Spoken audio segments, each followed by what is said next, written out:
In WA there's politics and law. Don't be tricked by the name. It should just be called politics because there is no law.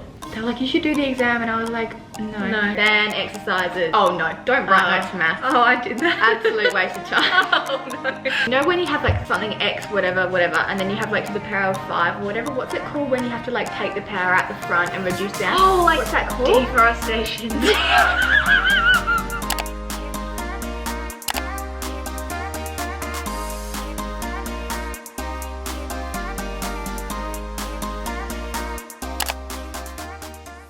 Okay, are you ready? Yes.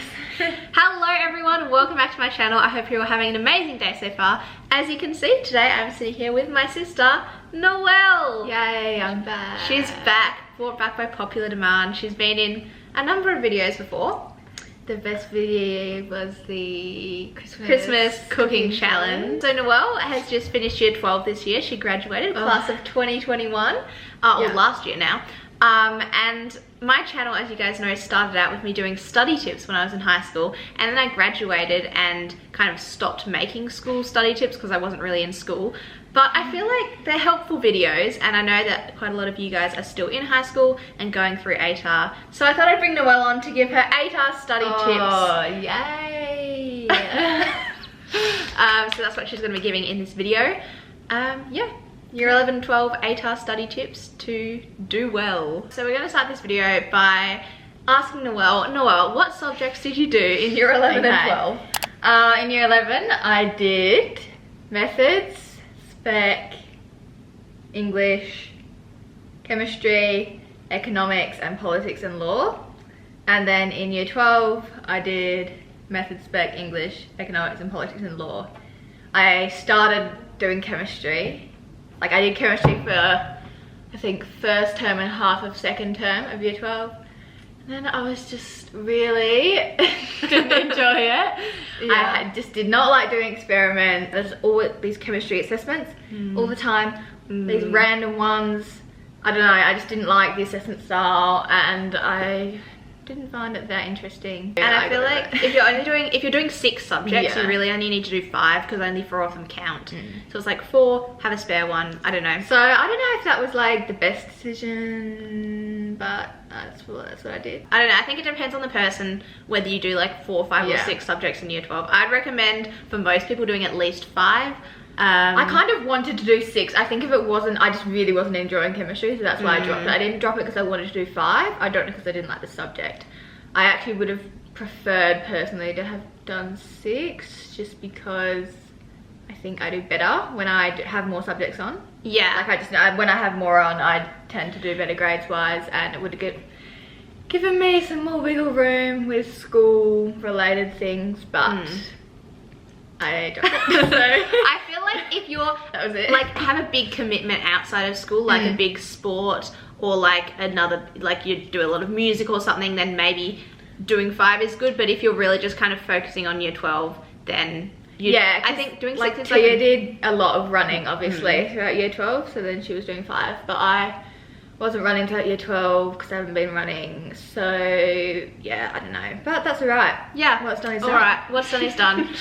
So basically Noelle's just going to give some like general year 11, 12 ATAR study advice, tips, and then we're going to go into kind of how she wrote her notes and what she did in class, and then what she did with those notes and how she studied for exams for all of the different subjects. So, general study advice tips. Oh, I'm gonna forget everything I said before. Yeah, we were having like a brainstorming session. Well, my general overall tip is, obviously it depends like if you're applying to university, where you're applying, or if you're trying to get a job, etc, etc. But in general, if you're just sort of applying to a specific course at university, year 12, that's kind of the only thing that matters. Year 11, for a lot of some applications you might have to put your year 11 grades in, but for a lot of things your ATAR is just what gets you in. And obviously it's different if you're applying to scholarships or you're applying to really competitive courses, but just generally year 11 is just like not that relevant. And the lower years are irrelevant, like completely. Like I tried hard sort of every year of school. I did well every year, but that's just not relevant at all. So if you've done well, that's really good and keep that up. But what I'm trying to say is like if you didn't really do that well in lower school, or you just didn't really care about it, or even in year 11 if you didn't do that well, it really just forget about it. Like it's not that relevant, it doesn't matter, and you'll be fine in year 12. Just focus on doing well in year 12. Yeah, it's not a very good tip, but that's a good tip. I like it. Yeah, it's just sort of like year 12 is the one that matters. And also don't forget that your WACE exam is 50% of your grade. Like everything throughout the year, it's still only adding up to 50%. Yeah, this is so true. I always think about this. Right. If you've got a chemistry test that's 10% of your chemistry grade, then that's actually only 5% of your ATAR chemistry grade, which is only going to be like 1.25% of your actual ATAR. And if you in that test, it's not like the difference is between 100% and 0%. Yeah. You know, it's probably like between, oh, you might get 70% instead of 80%. In which case, it's just gonna be it ends up being such a small percentage of your ATAR. So like obviously try hard on all your assessments. If you have heaps, try hard, because having a good school mark obviously makes a big difference, but it's still so dependent on that exam. Yeah. What everyone notices after a few assessments, it's so easy. So let's say you've done, I don't know, 3 maths tests. Yeah. If you do bad on the 4th test, it feels like your school grade, it just drops so much. Whereas if you do so much better than normal, like it doesn't feel like it gets lifted that much. Like I feel like that's probably just what it seems like. But everyone in my year had I think it's like called Student Edge or something. It's just a website where you can put in like all your grades, for like every single test and the percentages, etc. And then you can see sort of what your overall grade is looking like. And it's like, let's say you normally get 70 and you get 60. Like sometimes it just feels like, I don't know how the maths of it works, but it feels like your grade just drops so low. Yeah. Like if you only get 70 and you get 90 in one test, and then your grade will literally just go up to 71. So just try and just like start, be consistent and start strong, I think. But that's not a tip, that is irrelevant, but that's just felt so frustrating. Like sometimes you do really well and like, yes, it's gonna pull my grade up, and it just doesn't, and it's really like, oh, this is sad. But and equally, you never really actually know. No. So don't worry too much about it. Don't worry too much about it. The only thing you can do to get the best ATAR possible is to try your best in everything. Yeah. Like that's the thing. Like don't worry too much about anything, where your scores are going, as long as you're doing your best. And also like I did sort of reasonably well with my school marks. And then there was a couple of WACE exams, my raw scores, I look at them and I'm just like, genuinely, how did I just do so badly on that exam? Like there's a couple of exams, I looked at my raw score and I was like, did they get, like it was just so out of character. Like my politics exam, my WACE exam was almost 20% below sort of what I was aiming for, what I thought I was on track to get. Maybe that's just me, but it's like I tried really hard throughout the whole year. Yeah. And it's like then I don't know what happened in the WACE exam. I thought I did fine, so I don't know what happened there. But like it's just kind of out of your control, that part of it. So try not to like over stress about it, because like I would over stress about all these politics assessments, and my school grade was good, but then sort of my WACE exam somehow wasn't. So don't worry too much about it. Yeah. What's my other general study tips? Don't walk in 15 minutes later. I'll try not to be too harsh. At my school, and I'm sure at many schools, you get told many times that you need to bring your ID and your exam timetable to the exam. We got told so many times. So don't be the person, even when you've been told 5,000 times, to just not bring it.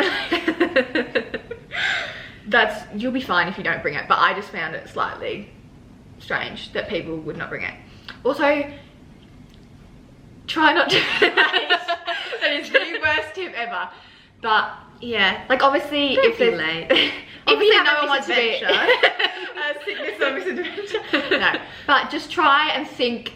Obviously no one's trying to be late. I'm aware no one's trying to be late to their exam, and something may have happened.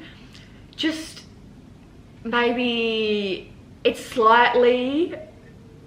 ever so slightly disrespectful to everyone else who's sitting the exam if you come in at the last moment and are causing a bit of a very large kerfuffle in the exam room and kind of stuff everyone's mojo up. Like I'm sure most people aren't bothered, but just try and keep that in mind because like if it's the exam you don't really care about, so you're fine to sort of rock up a bit late, or not late but not when you're meant to be there. Maybe you just think about the people around you. If you're in year 11, use year 11 to really figure out for each subject, like what you want to be doing for it in year 12. Some subjects, like maths, like in year 11, I already knew how to sort of study for maths because it was kind of just the same as I'd always done. But sort of newer subjects that were more specific, like politics and law, economics, we used to just do humanities. So now they're really specific. So it's like for politics, like I needed to sort of figure out how to specifically study for politics as an ATAR subject rather than just sort of studying for humanities generally. So use year 11 to really figure out that. So it's in place for year 12. Like don't get to the start of year 12 and be like, I wonder like what's the best way for me to do well in politics. Like have that trial and error and sort that all out in year 11 and then you're like ready to go for year 12. Another tip is don't use Muji pens because they're really uncomfortable. Yes. No, that's not a tip. This is for maths. They say like in ATAR you can write in like dark pencil, but really just you should be writing in pen because you don't want to take any chances of it all disappearing. So you just need to write in pen. I always do maths in pencil, always. I've never done it in pen because you need to rub things out all the time. Like I literally rub out full pages in a test because I realised that I've made a mistake. From the beginning of year 12, do all your maths in pen because I knew I should have been doing that, but I didn't want to because I don't like doing it in pen. So then, like when I got to the exams, it felt so weird. It felt weird. Like it didn't throw me off or anything. But it's just better if you, because I did all my prac exams in pen, but it's just better if you use pen from the start. Just everything that you're doing throughout year 12, you want to make sure that when you get into the WACE exam, kind of nothing feels unfamiliar. Yeah, it's just kind of the exact same as normal. Yeah. Because I do remember writing in pen in my it wasn't a WACE exam, but it was like my first school exam in year 12, and I was like, oh, I hate it. I don't think I wrote in pen in my I wrote in pen in my school exam. Because I was like, oh, my teacher's marking it. Oh. I don't know how to say it. Like don't be distracted or bothered or like thinking about what other people are doing study wise, do you know what I mean? Like don't be like some people every night on their streets like post a picture of like just like don't worry about how much studying other people are doing. Like this is so irrelevant. People are always like asking each other, well people were asking that I was just like, oh no, like, how much study like do you do like on the weekend? It's like so irrelevant. It's like just don't ask anyone, just kind of block it out. Like just sort of do whatever you want for you, however much, because like some people, if you only need, I don't know, let's say you need an ATAR of 75 to get into your course and all you care about is getting that ATAR, like you don't mind, all you do is you just want to get into a specific course.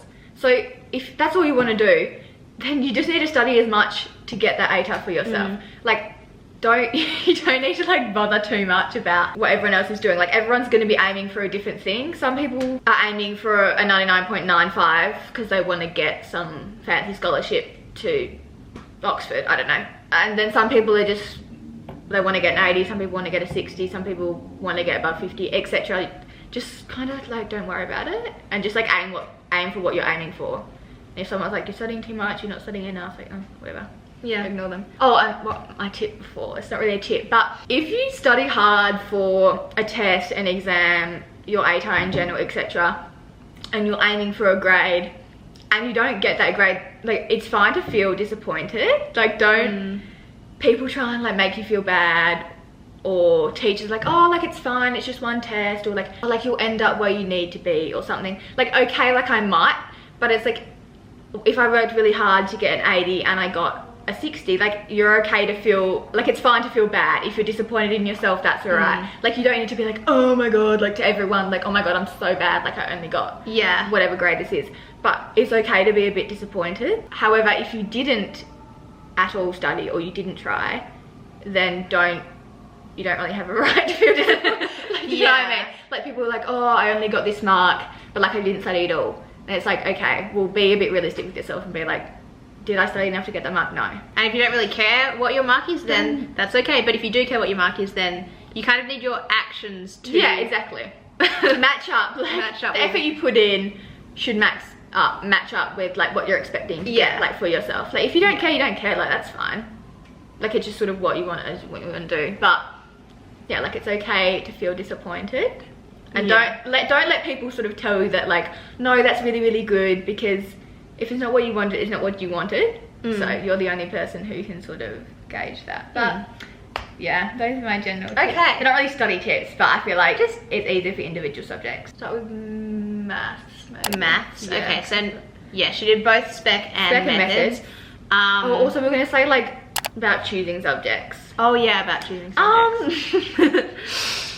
I don't know, like I have so many thoughts about, even now, like that I'm finished, I'm like, well, I kind of shouldn't have done that subject. I should have done this one instead. I would have done better if I did this. Why did I choose this one? If you're tossing up between subjects, etc., you're always gonna think about like what the possibilities were if you did something else. Try and just like go with it. Yeah. Like also in year 11, I don't know how it works at every school, but like at my school, like you can change subjects like quite a lot. People change like halfway through year 11.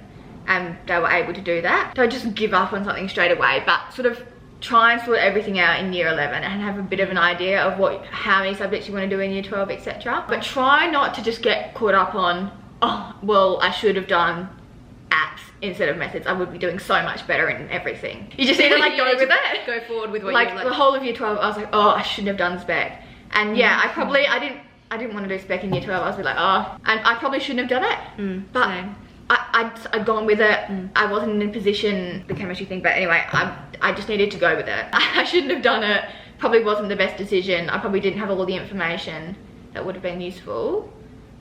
However, just you're always gonna think, like what if, so you just kind of need to go with it. Do think about it a lot in year 10, because I don't think I thought about it too much. I was always like, yeah, I always knew I wanted to do English instead of lit. Not because I was bad at English. I actually think English, to do really, really well in English is honestly just as hard to do really, really well as is in lit, which lit kids don't really like you to say, but it's not an easy subject at all, especially because you have 3 completely different elements that you get tested on. I always knew I was going to do English instead of lit just because I wasn't really feeling like being in a classroom with people who are, I don't know, lit kids. Not necessarily, no hate on the lit kids, but just sometimes not really my wavelengths. I was just more chill about English because I didn't really, like, I don't care, I'm not that interested in English. I was like, oh, English. I always knew I was going to do methods and spec because, I don't know, I just felt like when maths was always kind of one of my strengths, and if you were good at maths, you just kind of got told to do spec with, like, I have a bit of a problem with how they advertise it. Like, if you're good at, they were like, are you good at maths? Like, do you like maths? And I was always like, yeah, like I always enjoyed maths because I found it easy. Like, it came to me naturally. I like the sort of right, wrong aspect of it. I was like, yeah, I like maths. So they were like, okay, like, do spec. So I was always going to do methods. And I was like, yeah, well, I see no reason why I wouldn't do spec. Yeah, and also you've got that like 10% thing. I don't know if that does anything. Bonus. Don't worry too much about bonuses. Like, yes, if you want to get a 99.95, you're going to need probably minimum 2 bonuses. But in general, like 1 bonus, 2 bonuses, don't worry too much about bonuses because honestly, they don't add that much. Especially if you choose to do spec just because you want the 10% bonus and you get a 51 in spec. So then you're going to get an extra 10%, well, that's 5. Yeah. So then it's like, I don't know exactly how it works, but just generally, like, it's like, well, if you do 5 other subjects, 1% better in all your other subjects. The maths is a bit weird because it's counted on like the what's that weird, like the number instead of your, I don't get how it works anyway. Do you know what I mean? Like, it's probably not that big of a difference anyway. And spec, I think really, if you're in year 10 and you're choosing subjects, really look at what you study in spec. Like, try and watch videos on YouTube or look up like the sort of maths you do in spec, because it's not the same as any of the maths you've done in lower school. So just because you liked lower school maths does not mean you are going to like spec maths. Like, it doesn't. It's almost sort of like engineering type. Yeah, it's more sort of conceptual. Yeah. It's not just like straightforward calculus numbers. Like, I really enjoyed methods. It just sort of followed on from lower school maths, but I just didn't care about the spec maths. Like, it was like complex numbers. I was like, don't care. And like, I had a lot of trouble because I don't have very good spatial skills, and there was a lot of like 3D vectors and like shapes and like the probability stuff. Oh, the probability stuff, I kind of like that. That was it. Anyone who's in my spec class, that was a struggle for the whole class. Obviously, I understand it's hard for schools to give you heaps of information about every single subject, but really try and look into the subjects. Like, I think spec's just a big one because you kind of just presume all maths are kind of, maths is just maths when you're younger. So it's like, oh, Spec is just like a hard maths, and methods is a medium maths, and apps is sort of medium easy maths, and essentials is like the easiest math. So you just kind of think of it in levels, but they're different, they're very different subjects is what I'm trying to say. Yeah, there's other subjects that I probably could have done that I may would have done better in, but I cannot change that now. So, and like if you're halfway through year 12, you can't change it. So don't be like me, who every Spec class was like, oh, I hate Spec, oh, I don't want to be here. Like, that's just not helpful for anyone. So try and get over it and just finish. Okay, individual. So like, what did you do? So how did you like pay attention and take notes in class? Then once you got home, what did you do with those notes? Did you write like other notes, and how did you do that? And then how did you study for the exams and all that stuff? So in class, I'll start with maths, because I kind of did the same thing for both maths. We used to get like a booklet of like notes, and then the teacher would sort of do examples on the board, starting with easy ones obviously and getting to harder ones, and then we sort of copy it down in our notes. I don't know how every school does it. And then sort of at the end of each lesson there'll be exercises to do from a textbook. In class I would just listen, copy down, obviously ask questions if I didn't understand what was going on. I asked like plenty of questions in class. I'm not the person who's just like silent. I'm just like, I don't get it. And then I would do the exercises. That's what I do for maths. So for methods, the exercises didn't used to take me very long because there wasn't very many. Spec, however, this will completely depend on what textbook you have, sort of how you get taught the maths at school. For Spec, we had the OT Lee. Not the OT Lee. OT Lee textbook. And can I just say, because I did every single maths exercise I was ever told to do, like throughout all of high school, I did every exercise. I think I was the only person who did them all. In my year group, people just used to not do them. And fair enough, like if you get it, you get it. But I was just that person, I don't know, because I liked maths, so I just did them. It was the biggest, this is for Spec, the biggest waste of my time, not hating on OT Lee, doing those exercises. That was such a waste of time. I used to spend probably like at least an hour most days doing Spec exercises, because we'd get told which ones to do and I just wanted to finish them. They were just not helpful at all. They were nothing like exam questions. They were nothing like test questions. They were just such a waste of time, and I still wouldn't understand the concept. What I'm trying to say is, if you notice, I'm not trying to say don't do your exercises. If you completely understand a concept, do a couple of exercises. Don't bother doing the whole thing. That's also a waste of time. Just do the harder questions of the exercises. But if you don't understand a concept and you're doing exercises and they're not helping you to learn it, don't do more, because you're clearly just not going to learn it. Find something else. Find a YouTube video to watch to explain it to you. Reread your notes, go to your teacher, do practice exam questions instead, like from the beginning of the year. This is my advice to everyone who does Spec, especially if you're at my school and you're using OT Elite. Don't do any of the questions, because that was the #1 waste of time in year 12. Was doing those Spec questions.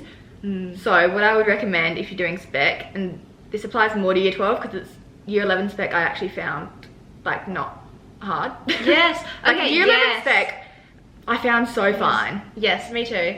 Like I feel like that's most people's experience. But year 12 Spec, from the beginning of the year, let's say your first topic is complex numbers, just go to like past exam papers, either like if you have access to your school ones or even the WACE ones, and find the complex numbers questions, or if you don't know which ones they are, like go to your teacher and say, can you circle all the complex numbers questions, and just do those instead of the exercises if you notice the exercises are not working. So for maths, I would just, do exercises, but be wary, like if they're not good, they're not good. I feel like you can probably, after a while, kind of get a judgment for the textbook and whether you think the questions are helpful for you. So I used to just do exercises at home, but I would recommend just doing past paper questions instead. And you can get like those revision books and stuff that sort them into all the different topics. So that might be good if you're starting and you don't know exactly which topic is which question because you haven't done all the topics yet. Then exercises.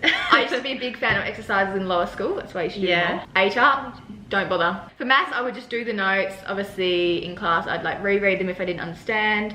Did you like actually write notes? Oh no, don't write notes for maths. Oh, I did that. Absolute waste of time. Oh no. Yeah, that's just my opinion. Yeah. But if you don't understand a concept, like going over it and sort of writing it down and working through it would definitely be helpful. Me writing down definition of a complex number. Don't do that. Like, don't rewrite information about definitions, etc. I know there's a couple of topics in methods and spec, like methods, when we were doing like sampling and stuff, it was like types of bias, types of surveys and stuff. There was a few things you needed to know, like a couple of definitions / lists of things, but that is all. Like, don't go memorize, don't write notes for maths. Oh, I think. I'm not sure about that. No, do you think I should open the windows? I don't know if that would help. Maybe. Those windows. Yeah, maybe.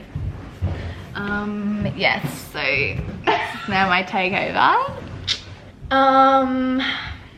Yeah, don't write notes for maths. I don't think that's a particularly good use of time. In terms of like writing out words that you're learning. Like if you're writing out, like you're redoing an old question or something, obviously but that's not notes. Oh, however, something I do think can be helpful in class, the only time I would write notes is like in the booklet that I was working through. If there was sort of like a specific question, I don't know how to explain it. Like where you'd have to work through steps, or even just, what was it? I'm trying to think of the one where I like used to write down steps. Oh, it was the optimization? No, I loved optimization. It was just when I was first learning, you know when you have like something x whatever, and then you have like to the power of 5 or whatever, what's it called when you have to like take the power out the front and reduce down? Oh, like what's that called? Deforestation. Yeah, the opposite of, oh, why have I forgot? That's so, I literally just... Integration, and what's the other word? Integration is where you go backwards. Yes, integration when you go backwards. Oh, that's really bad. Why can I not remember that? It's generally completely left my mind. Differentiation. So year 12 method differentiation. When it started being complex and you would have things in brackets and things to the powers. So you had y equals something to the power, etc. And you had to try and find dy dx. Yes. Rather than just writing down like the answer, when it started getting complicated, I would write step 1, like take the power out the front of brackets, 2 in a little circle, reduce the power down. Like that's the only time I would ever write. Like rather than, when it was something that I thought I might be confused on later, rather than just writing the actual like numbers on the page, I would always write all the working. But if it was difficult, I would write in words like what I was doing in the working. So that's the only time I'm ever using English in maths, is like if I knew I was going to come back and be like, how did I go from there to there, I would literally write what the teacher said. That's the only thing I used to do for maths. And I would just, basically the main thing is just do practice tests and do past tests and pass exam questions. What about the formula sheet that you take? The formula sheet? Not the formula sheet, but the pages of notes. Yeah. I know a lot of people use that website. Everyone knows what I'm talking about. The like colourful ones. You can get them for all the different maths. They're fine if you want to go with them. But it's just regardless of what you use, make sure you know what's on it. Yeah, you need to be familiar with it. Just be familiar with it. There's no point having like searching for 5 minutes during the exam. Yeah, so if you want to write, I used to write mine all myself, and I would just fill my pages with the hardest questions I could find, because that's the only thing I would refer to my note sheets for. If you want to use the online ones, you think they're good, they are useful for many people, but just read over them properly. Make sure you know what is on the pages, so you're not searching for something that's not there, or you're not trying to find it on the page. It will depend sort of like on what you find hard in maths, or how hard you find maths, or etc. what you should put on your sheet, or like how much you're going to actually use it in the exam. I found I don't use mine that much, but I always wrote them anyway, because I was like, well, especially for weights. Like if you're doing a calculated assumed test and you're allowed like one side of a page, I didn't usually bother I just used to write a few dot points. Yeah. But for the actual exams, you have plenty of time to make one. It's not like you're rushing. Yeah. But just make sure you know what's on there, and don't stress about it too much, because you're not going to use it that often. Most likely. I find that most people I spoke to were like, oh, I didn't even use it. Just practice questions, that's a big one. And if you struggle with time, do them obviously under time conditions. But if you don't bother. Timing, like especially in methods, wasn't something that was my problem. My problem was like reading the question properly, or like not making dumb mistakes, etc. But yeah, practice under time pressure if you find your time pressured in a test or exam. Okay, next subject. Next subject is English. Why are we so yellow right now? I don't know, I feel quite warm. Next subject is English.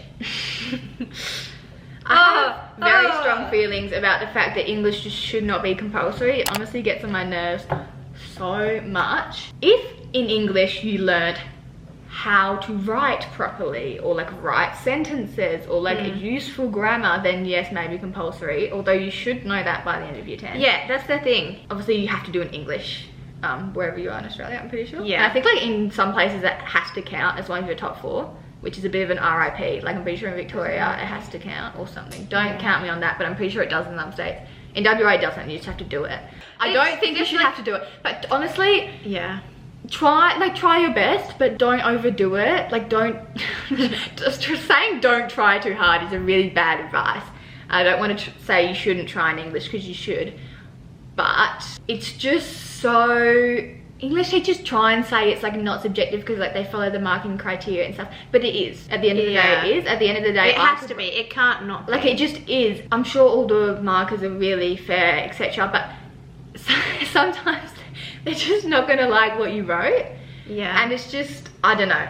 That's not useful advice, but what I'm trying to say is, like, I just found with English, however much, sometimes I would try really, really hard for English, and it wouldn't make a difference to my grade, is what I'm trying to say. Maybe that was just me, but I found however much effort I put in, it just wouldn't be reflected in my grade. I could not study, and I'd do the exact same as if I studied really hard for it, and I think that's what I found frustrating about English, because it didn't get better if I tried harder. For some people, you might improve so much if you try, but I'm just saying, if you notice, like me, that it doesn't matter too much, then try your best, but don't spend too much time on it, and focus on areas where you will improve if you put effort in. But if English is your subject and you really like it and you think you could do well, like, go for it, obviously. I just don't like English. How did you study for English? How did I study for English? Well, in year 11 in year 11 I didn't study. Well, I didn't not study. When I say I didn't study, like, obviously, yeah, I must have done something. I don't really remember. In ATAR, I read all my books and watched all my movies. In lower school, I didn't, because boring. Like, I didn't read Pride and Prejudice or War of the Worlds. Like, no one cares. But in ATAR, I did read my books. For English, in year 11, didn't really do much. Year 12, we started off for Unit 3, we did movies. A big thing for English, I think, and probably for all the other subjects, I noticed that in year 11, my English teacher didn't do this, is look at the syllabus. Because I used to look at the syllabus for like econs and politics, because it would have really specific dot points. And then I didn't really realise until year 12 that for English you need to look at the syllabus. I'm sure a lot of people know that. The syllabus is like important for every single subject. Syllabus is important for every subject. Unit 3 is like theme, what's it called? It's like generic conventions and stuff. I loved Unit 3 of English. Maybe that was just me, but generic conventions for me, like the movies we watched, was so easy. I loved it. We did like Selma and Louise, Bonnie and Clyde. I did like Queen and Slim from 2019. Anyway, I did movies that I actually, Bonnie and Clyde was bad, but I enjoyed watching that, were easy to write on. The main area for English that I studied for is responding, because I feel like they're like, you can study for comprehending, okay, but when I studied it didn't make a difference. So comprehending for me, out of the window, couldn't care less. Okay. Because it just, it just depended on the text. Yeah, I actually did always get the same grade. And I feel like you've been writing comprehending type responses for so long, like that. You can definitely improve, like if you, I don't know, go to your teacher, etc. But for me, I was like, I'm not going to spend an effort on that. Composing, oh, don't even get me started. That is just not it. For composing, I just memorized two things. I wrote two very different pieces, memorized them both, and then always just wrote one of them. I think, they're like, oh no, memorize things. Yeah, okay, but it's going to be better than something I come up with on the spot. If you're really, some people are just like really good at composing and they just come up with things. But which is cool. I wish I was that person. But I'm not that person. I actually, I'm not trying to brag, I actually got 100% on a composing test in year 12. Oh my goodness. That was the only 100% I've ever got in English. It was really random. But I love that composing. Yeah. And obviously it just like fit the prompt really well. It was actually like a really easy prompt. The prompt was like, write an interpretive text that starts and ends in the same sentence. And it's like you could have written whatever you wanted, and I'd pre-planned this really good response. But also then I used that text for literally such similar questions. I used the same thing and I did awful. So yeah, just have a couple of like different ones, like really different ones, and then just like fit them to the prompt. You don't even have to memorize them exactly, but one thing that my teacher said that was quite helpful was like almost have like characters in your mind and have a few places in your mind and know like how you're going to describe the characters, how you're going to describe the place, have like, you know, similes, metaphors, all that different stuff to do that, and then at least you have I never memorized any of them word for word. I did. I never did because I couldn't be bothered. Sort of figured out by the time I got to year 12 I was not ever gonna write what they call it, imaginative. No chance. That's just not my vibe. I find it so cringe to read my own. Like, I just don't want to read it. I think about trying to write a story, and just for me personally, I couldn't think of anything worse. So interpretive was my genre of choice. Could do persuasive if I have to, but my problem with persuasive, I tend to like go on a rant if it's something I feel strongly about. So interpretive was kind of my middle ground. That was what I wanted to do. Sometimes the prompts are just awful. And honestly, I just tried my best. Not that good at that. The only one that I like properly studied for was the responding. So unit 3, I kind of made a big like summary chart. Like, I put all the sort of key parts of the syllabus, like generic conventions or themes and ideas or whatever the dot points are. And then I just sort of had my movies and I just like wrote down dot points. I love studying movies, honestly. I think it's so good if it's a good movie, because you don't need to memorize quotes. Well, you can memorize a couple, but I find it easier like in an exam to visualize like a scene, and I can see the scene in my mind. I'm like, oh, this is the scene where Selma and Louise drive off the cliff. I'm like, oh, I can see that in my mind. So I think, oh, the mise-en-scene, the camera angle, the lighting, the mood, etc., and I can kind of come up with that. Basically, I would just try and make dot points under the syllabus things, and eventually context. Context. Questions on context. I hated context. I love context. I just had ones that were good for context. But basically, I just like make dot points and stuff under them, and then practice turning those into paragraphs. I'm sure everyone does this, but I'd always like memorize the introductory sentences to like my text. So it'd be like, Thelma and Louise is directed by Ridley Scott and stars Gina Davis, etc. And then I'd memorize those. I memorized like a full, for unit 3, I memorized like a context paragraph for each of my texts, because I really like context. For some questions, I would do an introduction and then a context paragraph and then my essay. That really depends on the question, but I would do that. So I'd just sort of memorize the start. I'd try and come up with sort of like an interesting closing statement. I think is kind of cool sometimes. Like, it doesn't have to be that profound, but if you just sort of have like a comment that makes the marker like wonder about something, or think, or you say like, I don't know how to describe it. You don't just finish it, do you know what I mean? Like on your essay, if the last sentence of your conclusion kind of poses a question of like, that you're thinking further about the text, that's always fun. And always like ending on strong, like something like that is just good in the marker's head. Like the ending impression for them is probably going to influence how they mark. But also like, unit 3 was the text I always knew I was going to write on. And then unit 4 was like perspective and stuff. I didn't really vibe with this as much. But for unit 4, we did a play and we did a novel. So for those, when I was reading them, I would go through, underline things in pencil, or however you guys want to do it, page flags, etc. I just did pencil because it's just easy. And I would write up quotes as I went. At the end of each chapter, I'd write them into this like quote bank. And quote banks were honestly really good. I could sell them. They were long, they were detailed, and at the end I would like organize them all into themes. But was that a good use of my time, Noelle, when I knew I was never going to write on those unit 4 texts in the exam? No. Satisfying? Yes. Satisfying? Yes. Productive? Yeah. No. It's definitely good. I think I went a bit overboard with how many quotes I wrote down, because I had a lot to say about text I read. Like, I don't hate studying text. Like, I usually have a lot to say, but it's like, when I have a lot to say I can't answer in the question is always my problem. So if you're going to do quotes as you go, I think that's a really good thing, but try and just keep them short and don't do too many. They're always like, oh, prepare all these texts. If you know that you're never going to write on unit 4 in the exam, like you're just not going to, you'll just write on unit 3 regardless, then don't bother. They always like have at least one text from each unit. But if you know you're never ever going to write on a particular unit, then don't bother. Don't waste your time. That's what I'm saying. I don't know how to give people tips on how to do well in English, because I don't know how I did well, because sometimes I did well and then sometimes I did badly. So like, I can't be like, this works, because it didn't work every time. So chemistry, okay. Obviously I did chemistry for the majority of year 12. I didn't finish unit 3, like I stopped right before the semester 1 exam in year 12. They were like, you should do the exam, and I was like, no. Because then I would have had to study for it, that would have been a waste of time. Like I did reasonable in year 11 chemistry. And I think I quite liked year 11 chemistry. I just didn't, topics in year 12, I don't know, I didn't find them that interesting. You liked year 12? Yeah, I really liked year 12. That's good. Yeah, I don't know. I think I probably didn't have the right mindset for it because I was always thinking about dropping it. Oh, we used to have booklets again like we did for maths, and we'd like fill out information in them. And then I would write notes for chemistry. Like I'd use the syllabus points and then I'd write my notes underneath. I feel it was kind of easy. I feel like chemistry's kind of straightforward. It is straightforward to study for and then I do like the practice papers, the practice tests, etc., the practice booklets, all the practice exams, and then I'd ask questions, and the questions I got wrong.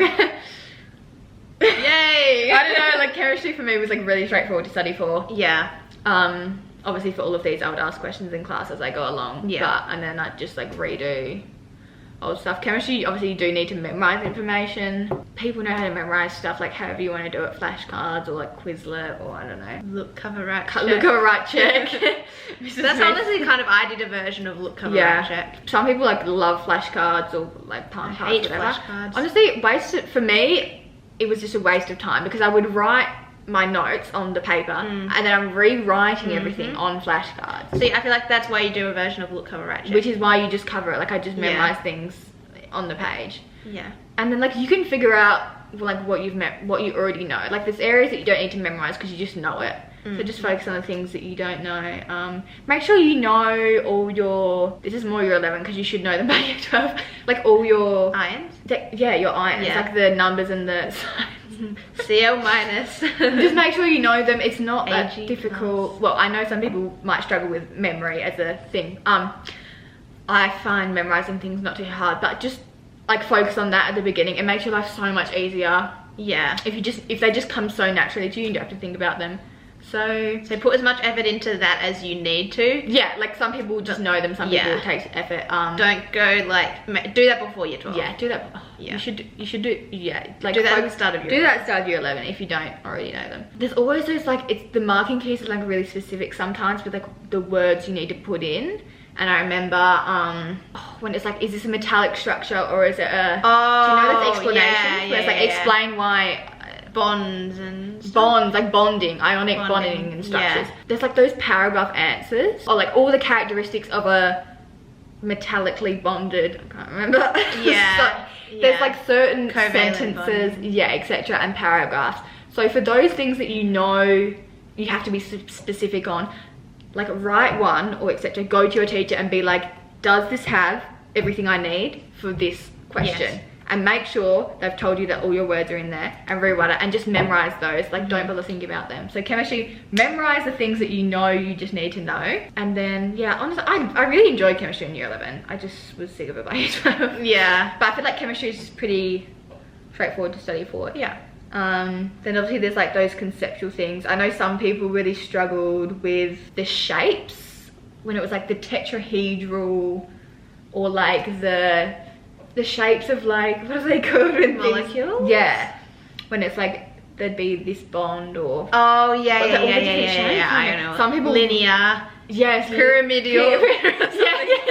Yeah. Some people struggle with like those conceptual things. So I think like videos can help with those, or like the chemistry teachers at my school were really good. They had like all the models of like all the shapes. Yeah. So if you're someone who struggles with like the conceptual things, like see if your teachers have like hands-on things you can move around, or if not, find something that's in video format rather than just paper format. Chemistry experiments, don't even ask me. I was always the person who was like, oh, we'll just like forge the results. So I just remember in year 12 chemistry, I was doing an experiment and I was like to my teacher, I was like, oh, can I just like fake this last one? She was like, no.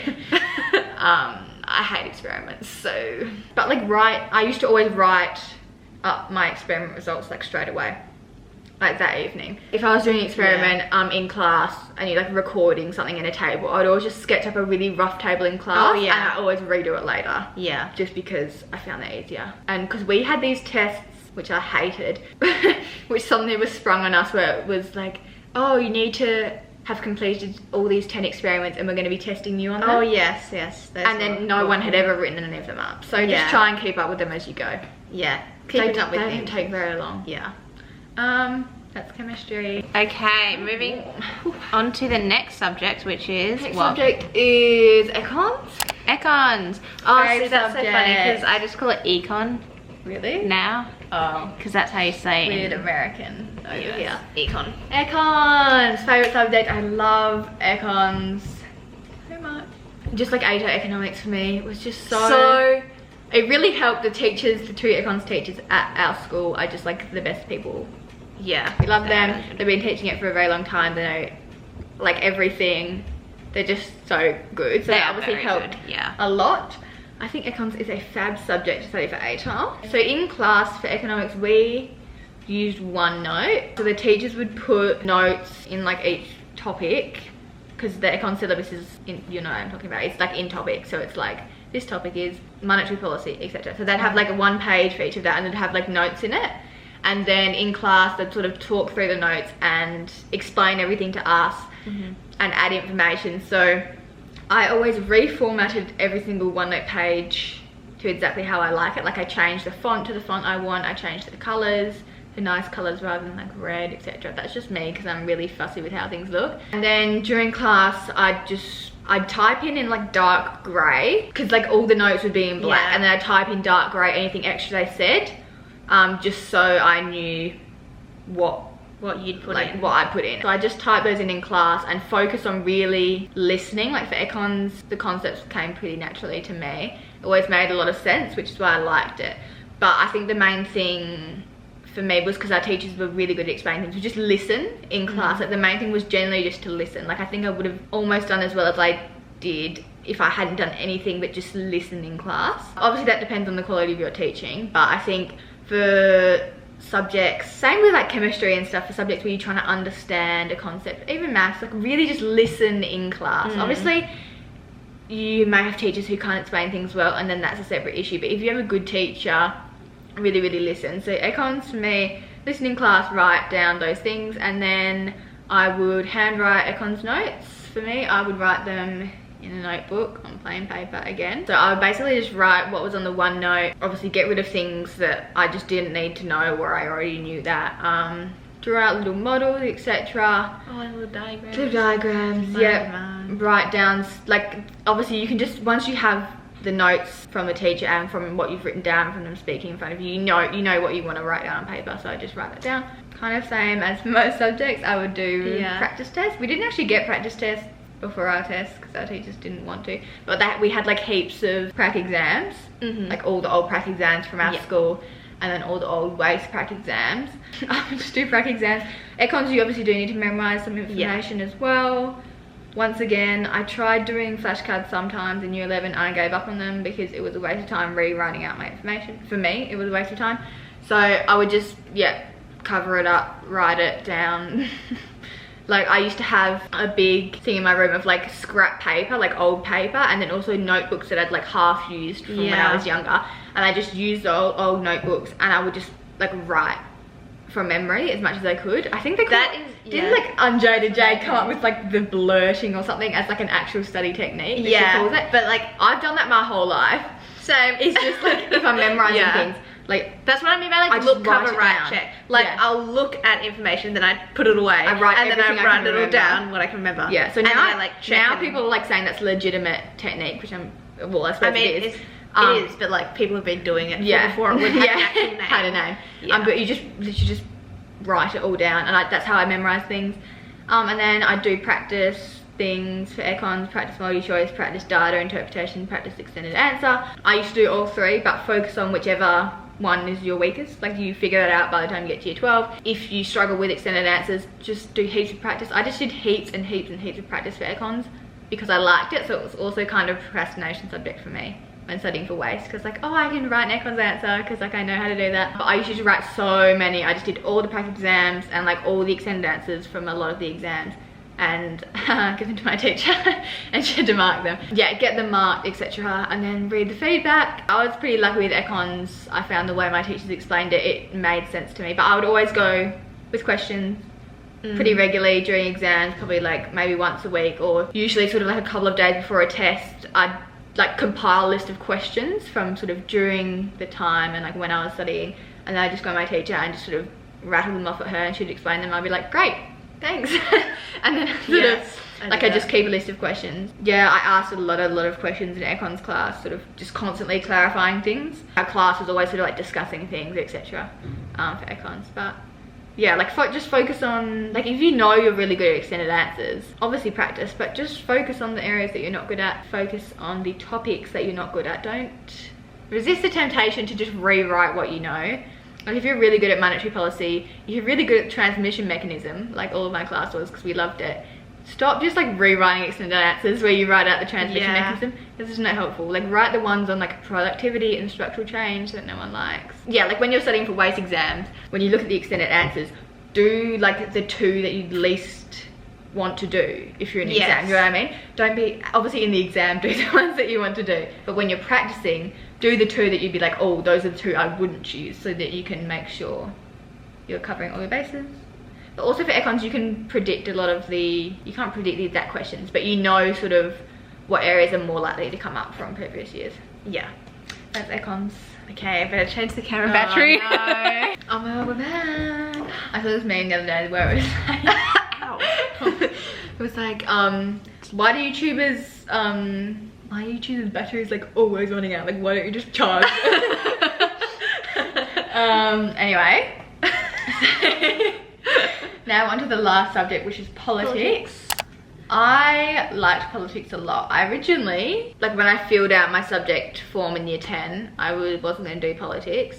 I was going to do physics. Oh my gosh. Why was I going to do physics? I know, I did physics. Why did I do physics? I had never shown any interest in physics, and I just put it on my thing. That's what I mean about like really thinking about your subjects. I didn't think about like that. I'd always just kind of presume I was going to do like 2 maths, 2 science. Yes. Because I was stronger in the math and science when I was younger. But I actually went back on I was downloading all my old school reports the other day because I need them for university. But like in year 10, year 9 and 10, like humanities was actually my highest subject. Like in every exam as well, that used to be my highest grade, like higher than maths even. Oh, see, it wasn't for me. Anyway, that's what I mean. Like, why was I going to do? Why was I going to do physics? Like, I didn't even like it. But I changed before I started year 11. Oh, I didn't. Oh, what a mistake! In the holidays, yeah, I was kind of like, why am I doing physics? Yeah. So I changed to politics. I think it's a good subject. In WA, it's politics and law. Obviously, if you're in different parts of Australia, it's different. Like in Victoria, there's like legal studies, which is like a separate subject, and there's probably like political science or something. In WA, there's politics and law. Don't be tricked by the name. It should just be called politics because there is no law. Oh, okay. Which everyone who does it will tell you. There's no law. You do like you do like 2 chapters of law out of like 12 or something in year 11, and I think like 1 in year 12. Like law is sort of interwoven. Obviously, politics and law are kind of crossover subjects. Like you learn about cases, but you don't learn about like law. Like if you're studying law at university, you don't learn really any of that. You learn like a few Latin terms in year 11. It's like ultra vires and ratio decidendi. Oh, wow. Okay. That's literally all you learn. Anyway, so it's basically just politics. Politics was probably the one that I knew the least about in terms of what the subject was going to be like. Like I didn't know what the format of the tests were and stuff before I went into it. Like maths, it's just like a maths test, like it's the same as it's always been. I knew the structure of English. Econs I kind of knew because Tia did econs and I'd done a lot of econs in lower school. Politics, yeah, like I went into the first test. I remember like I didn't even know like how many marks. I didn't know the structure of the assessment. So you have like the short responses, what are they called? Source analysis, and the essays. Like I didn't even know. Like the first test is like 2 mark, 3 mark, 5 mark, 2 mark, 3 mark, 5. Anyway, I didn't like I was like, oh, interesting. So politics was interesting. I really liked it as a subject. I just think it's good general knowledge. Yeah, I wish I had done politics instead of physics. Yeah. So in class, I feel like politics probably people teach it in a lot of different ways because it's a very broad subject. Explaining this to my mum the other day was for economics in the syllabus. People who've done econs will know they're really specific about so they'll have monetary policy and then they'll have like 20 dot points saying define this, the factors of this.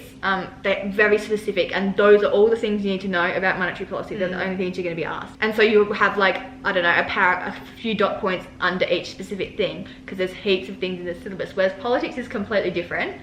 There's only like a few dot points, So a dot point is like a whole chapter of a textbook. So the dot point is like, literally one of the dot points is like a contemporary legal example. So it could be anything you want, but that's a bad one. But like a dot point would be like, in econs terms, monetary policy. And that's all there is. So you don't have every separate thing you need to know, because politics is so broad and you can give like any example you want. There's so many examples for everything. So that's one thing to know. I don't know how that compares to the other HAS, like geography and history, because I don't do them. But it's very, very, very broad subject. So you don't have a set, not like maths, not chemistry. You have a set amount of content you need to know in reality. Whereas politics, you could know an infinite amount of content, which is just a different subject and it's like a different style. That's why you can teach it in different ways. We had a textbook which I used, and then my teacher would make PowerPoints for each chapter or each topic, and she would go through the PowerPoint in class and like explain it and like give us examples, and we'd discuss things. I don't know how different teachers teach it. I found the textbook pretty useful. We used the ones written by Stephen King, not Stephen King, the famous author. Another Stephen King. Not Stephen King, the really famous one. Anyway, they were good. Politics, I'm still trying to figure out how I think is best to study for politics. I've been thinking about it. In year 11, I started handwriting my notes for politics.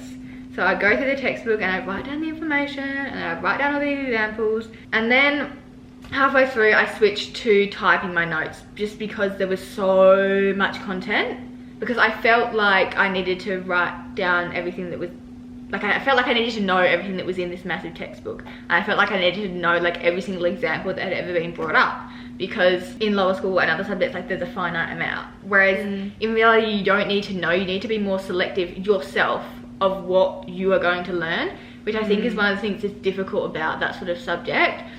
So then throughout all of year 12, I typed all my notes. Like I'd read the textbook, I'd make notes like side by side on my laptop, and then I'd also add in all the notes from the PowerPoints, and then I'd add in all the notes that my teacher had said in class.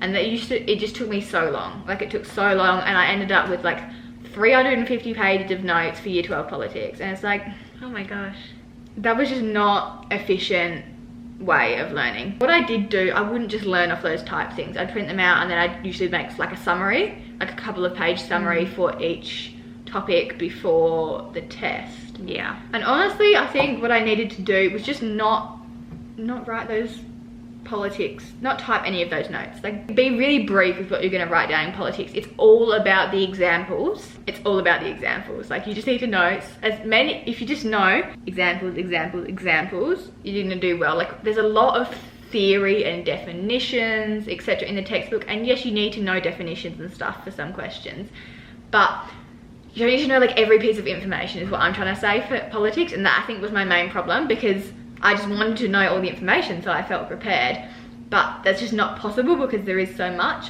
So I don't know what's like note-taking style people use, but I think I would have been better with just going to the summary sheets straight away, making those summary sheets and learning those, and just focusing on having really good examples and like rich examples, because I think also examples are easier, for me at least, to sort of memorize, in the term of like, instead of memorizing a list of 10 factors that may undermine an opposition leader's leadership or something, that's like boring and it's pretty difficult. Whereas if you think of like an example as more of a story, like I know the example of the case of Love and Tom's 2020 but like I know the story, like because I've been told it, it's more of like a story and it's less of a fact. So for me, I didn't need to write down a whole page of everything that happened in the Love and Tom's case, because I knew it. It's like someone telling me what happened to her friend Emily, I don't know, last week. Like you just sort of know it as more of a story. So I'd focus on examples, and I find they're a lot easier for people just generally to memorize,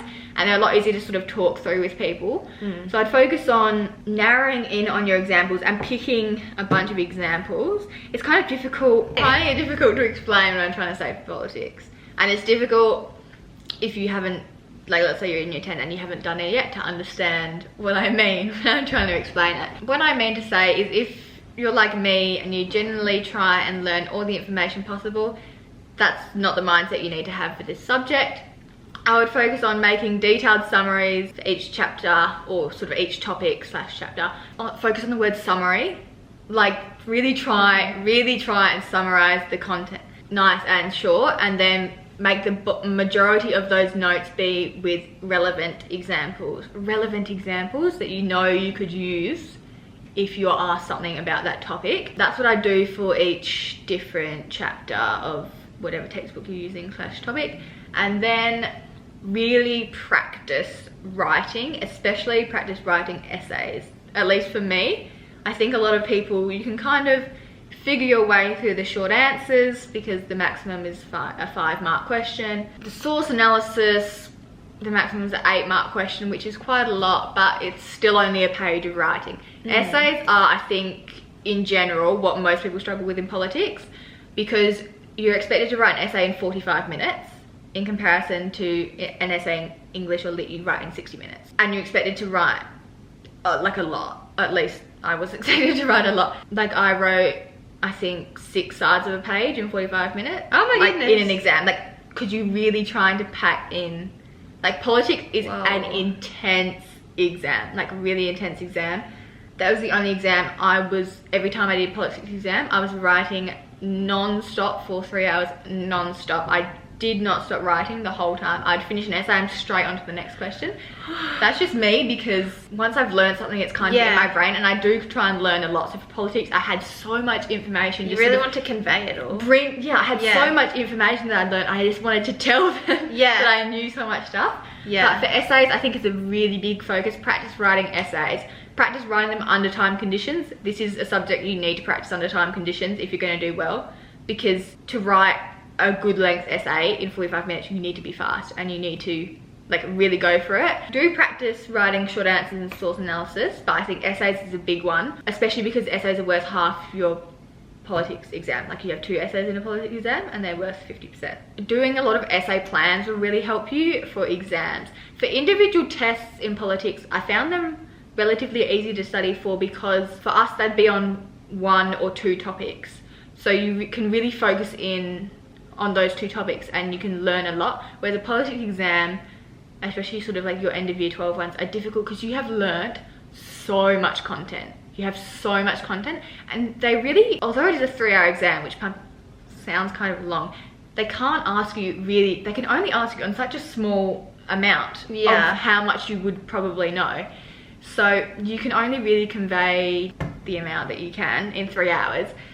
Which I think I struggle with, because I just wanted to tell them so many things. I want to tell you this, and you haven't given me the opportunity.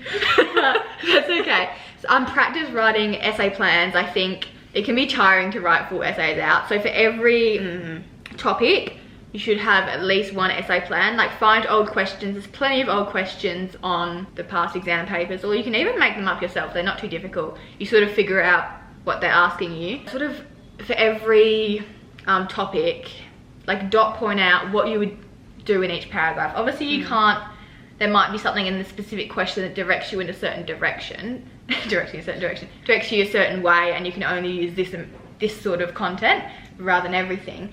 But that's what I try to do. So let's say the topic is accountability of Parliament. I'd say if I got sort of a broad essay question on accountability of the Parliament, what would be my paragraphs? Like what am I going to say in my introduction?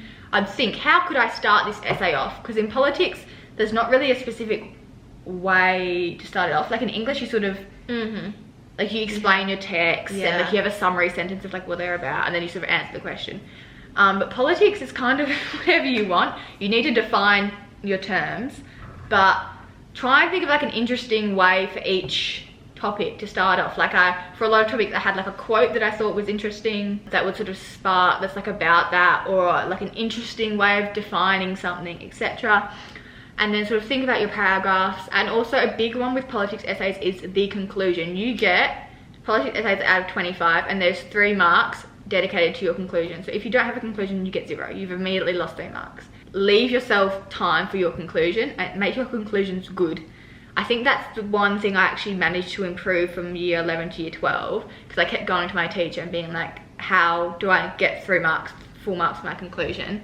And look, your conclusion can be quite long. Like in English, my conclusion was always really short because I'm just sort of summarizing my essay.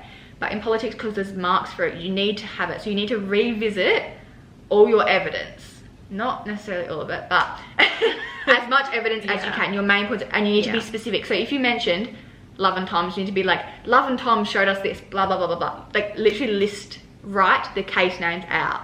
And obviously finish off with like a cool sentence that, you know, answers the question, etc. But reference your evidence in your politics conclusion. That is really, really, really important. Otherwise, you're not going to get your marks for your conclusion.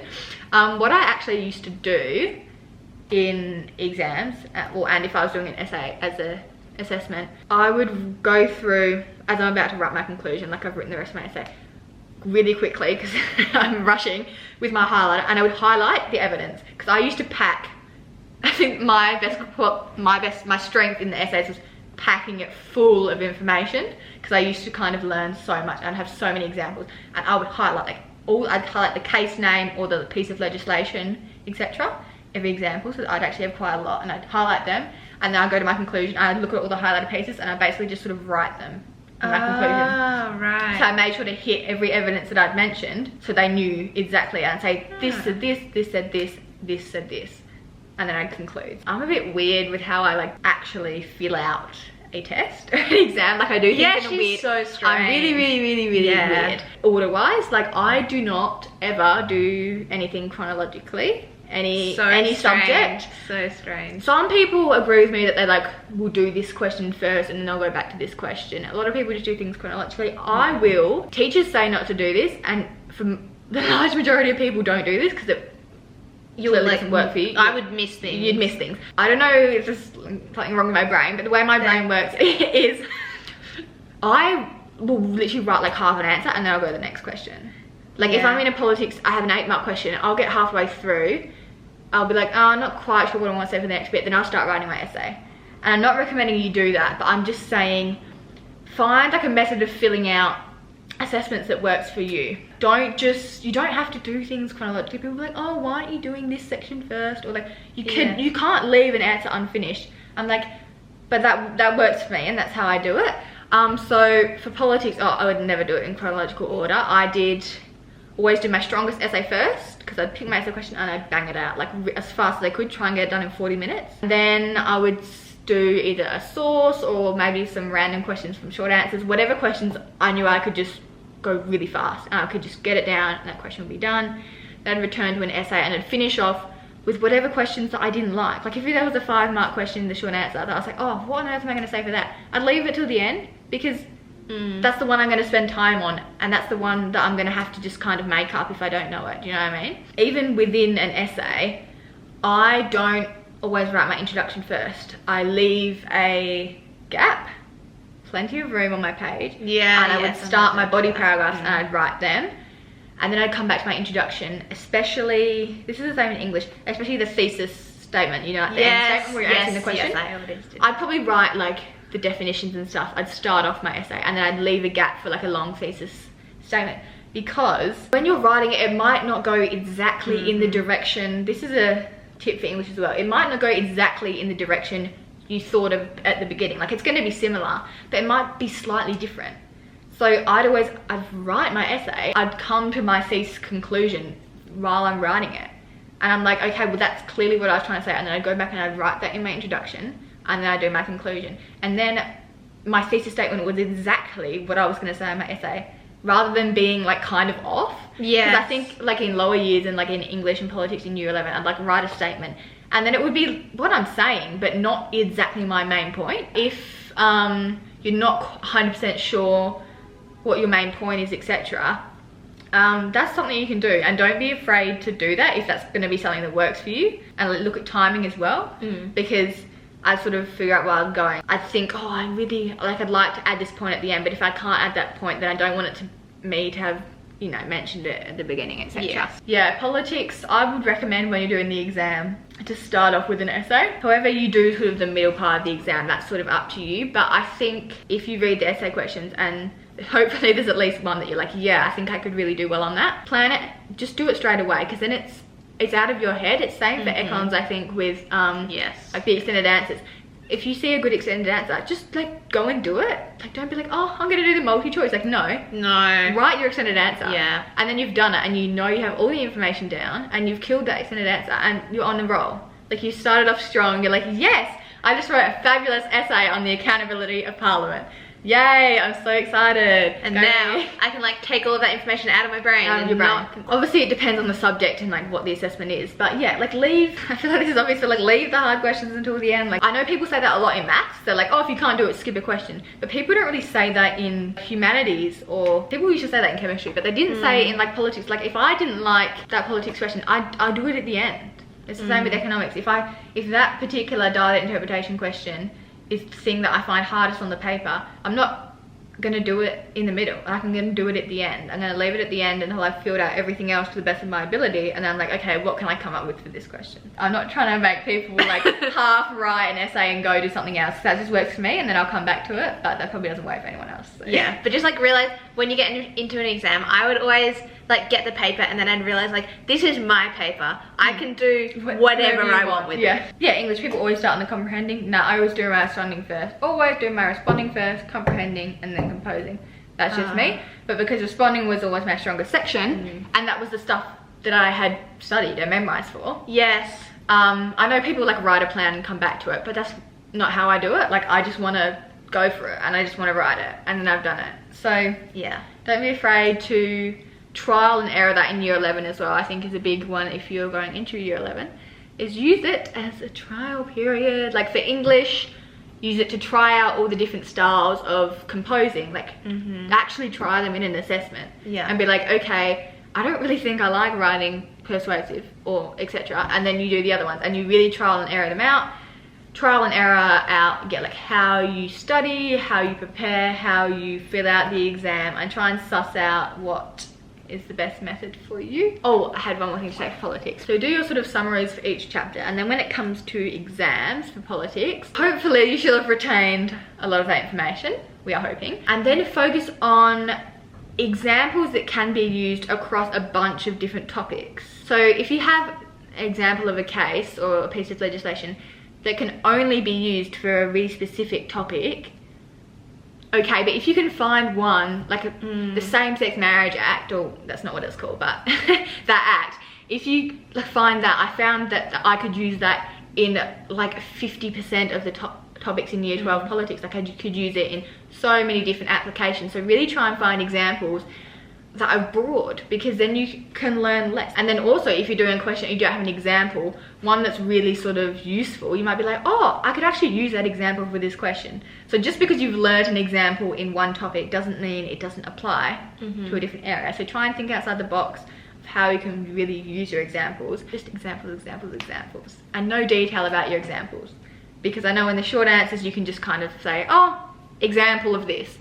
But in an essay, you can't just say example of this and then, that's my paragraph. Like you need to be able to explain it. And yeah, and on those examples, like if you know you have a couple of good ones that can be used for a lot of things, think of how you can summarize that example, practice that.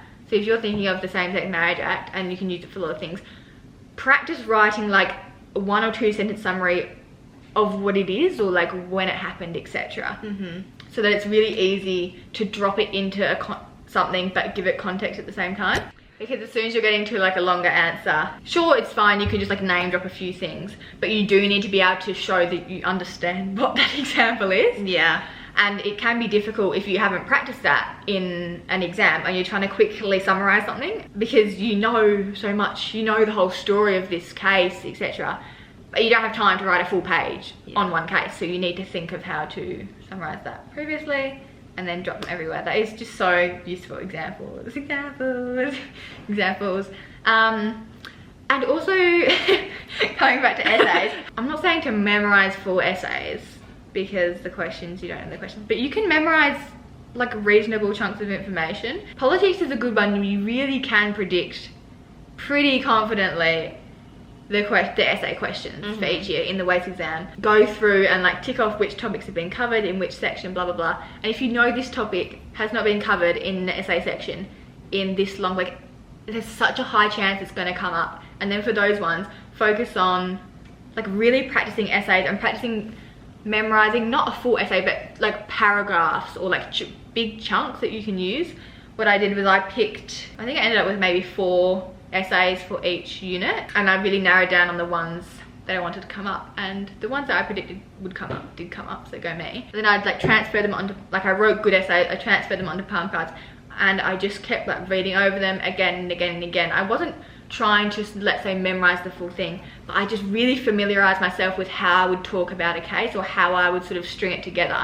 And then there was a few particular ones, like the rights experience of a group or whatever, that came up, and I literally, just through having familiarized myself with it so much, I basically knew my essay, like not word for word, but I really knew my structure, I knew the order of my examples, and I just think that will help you a lot, because you're just because you're trying to write fast. Also, if you do essays, I did not realize this until year 12, this is my last point for politics, on the, what are they called, like just assessments throughout the year, like to add to your school grade. Yeah. Like we cycled through the different sections, like one time it'd be a short answer test, and then it would be an essay test, and then it would be a, what's the other one? Source. Yeah. On the essays ones, we literally would, like we'd know what topic it was because we're being tested on the topic we just studied, obviously. Yeah, like anything else, like we'd know it's on these 2 topics. So if you know there's going to be an essay on one topic, like it's very easy to predict the question, like there's not that much they can say. Okay. So on those, it's obviously it's harder for an exam, but if you're having an in-class essay and you know what topic it's going to be on, like really practice writing one and see how much you can memorize, because I didn't memorize any in year 11. I was like, oh, I'll just plan and then I'll write it in class and I'll be a really good person. And then the one in year 12, well, I was like, no, I'm gonna actually try and memorize one. I memorized a full essay and I got my best mark ever, like by far. Not saying you should memorize everything, but it can work. Obviously that's not the best way to learn, but that's how you're being tested. You know what I mean? Like you're being tested. So if the best way to get the highest mark in this is to memorize something, well then memorize it, because all you're doing is trying to get the highest mark. The school system is not made to make you learn. Obviously, otherwise that it would be constructed completely differently. We're so yellow. Yeah, this light. Sorry. Oh, I don't know. No, just leave it on. Okay, I was just trying to think of some last comments to make. Well, I had an observation. This is in no way helpful, because you can't really. You've said that about all your general advice. But this is not a tip. This is not helpful. This is like a comment. I find it interesting, like when you get like your ATAR, like when it comes out, you get like whatever your number is, you get like a breakdown of like what your school mark was, what that is moderated, and on there is your raw exam marks. I don't think I ever looked at my raw exam marks. Okay, well I looked at my raw exam marks, and that made me sad, because I did good in methods, better than I was expecting. I did exactly what I was expecting in Spec, which was actually alright. I wasn't that sad about that. And then I did not good in English, I did not good in econs, and I did very badly in politics. Which I just found interesting was the ones I did not good / not what I was expecting on, like not good like relatively compared to what I was hoping for and what I was on track for, was the ones that were written were the ones that were not consistent with my school grade. And I don't know, this is not really something you can control, but I did find that the maths, and obviously I didn't do a science anymore, but because maths there is an answer key, and it's like right, wrong, obviously there's like marks for working and stuff. It's really similar to like your school marks / what you're getting. Like obviously if you have a bad exam or you find it hard, but just in terms of the marking, it's going to be like the same. Like if you think the school exam is hard and you think the WACE exam is hard, you're probably going to get a pretty similar mark because it's maths, and there's like an answer key. Whereas I found it interesting with the written ones was I thought I didn't think any of those were bad. I actually thought methods was the worst exam I did, and I actually did quite well, so that's interesting. But like I thought the econs exam was a bit weird, but I thought it was fine. I honestly thought the politics exam was pretty good, and I thought I did pretty good in the English exam, like better than normal, and I just did not at all sort of on par with what I was hoping for. And so I just find it interesting. It's really subjective, the written subjects. Yeah. I'm not trying to put people off the written subjects, because like for me, my 2 written subjects were economics and English, and they came to the top of mine. Yeah, they were higher. Yeah, they were higher than I was expecting them to be. So, well, economics was about the same, but English was so much higher than I was expecting it to be.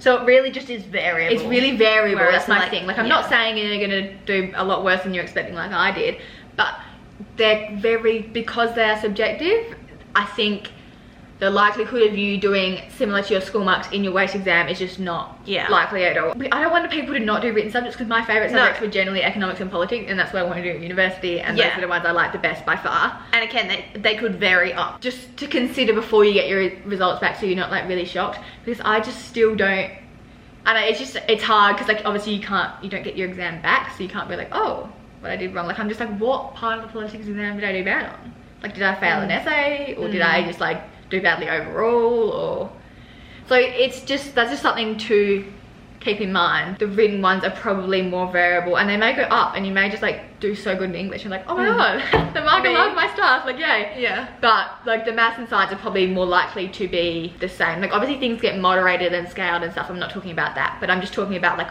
what you got in your WACE exam. Oh, the one thing I did have to say about exams is nobody told me. They told us so many things about WACE exams, like you need to have this, you need to be prepared, whatever. They did not tell you that when you go on your WACE exam, one of the things you do before you start is you go through the booklet, you open your booklet together and you go through every page, and they say the page starts with the words whatever and it finishes with this, to make sure everyone has all the pages obviously so they can get appropriate marks in the exam. But obviously you're checking to make sure it's there, but you can see your paper and you're not like staring at it, and you're not looking at, you have to keep going as they go along, and then you have to close it. But I'm just saying, you do get to flick through your paper, and you have to before you start your exam. So sometimes there's 10 minutes after you do that where you're waiting because you're really early. So if you happen to have seen the questions because you were checking they were there because you had to, just saying, you might want to think about them instead of think about what you're having for dinner or something. Yeah, exactly. Just like obviously like you can't just like read the whole thing, and you can't like stay on the page. Yeah, you have to flick through, but you will get a glimpse of things. And so if you see a key word or something, like then think about that. Yeah, that's my advice.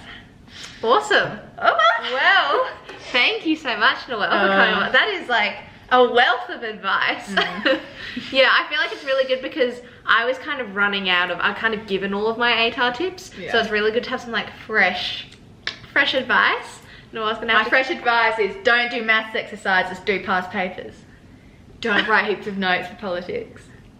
Do practice essays. Yay. Yay. And Noelle did very, very well, so she did. And don't ask what she's doing, because she's like me, we don't know. We won't know until the very last minute, and then suddenly we'll be like, oh, this is where she's going, or this is what she's doing. So yeah. All right, well, thank you so much for watching, everyone. I really hope you've enjoyed this little video. I'm thinking Noelle and I should start a podcast, quite honestly. Oh, that's a good idea. I'm genuinely think we should. I think we should start. I'll start with that. Yeah, okay. We're going to start a podcast. So keep your ears out for that. Give us suggestions in the comments. Yes. Write suggestions in the comments. Name suggestions. Suggestions of what we should talk about. Yeah, give us suggestions. And yeah, I would say follow me on Instagram, but my Instagram's still private. So you can request to follow her, and it will just remain there. I might actually make it public soon. I probably would if we had a podcast. Oh yes, okay. But you can always look at my profile picture. So this is Instagram. And it's my Instagram. And it's my TikTok. Yay. And it's my YouTube channel. So if you're not subscribed, you should absolutely do that. Like this video if you enjoyed it. I will see you in the next video. Bye. Bye. Oh, and comment if you want Noelle to come back. You can put your hand over the camera as a... Yes. Ooh. Yes. Ooh. That was so satisfying.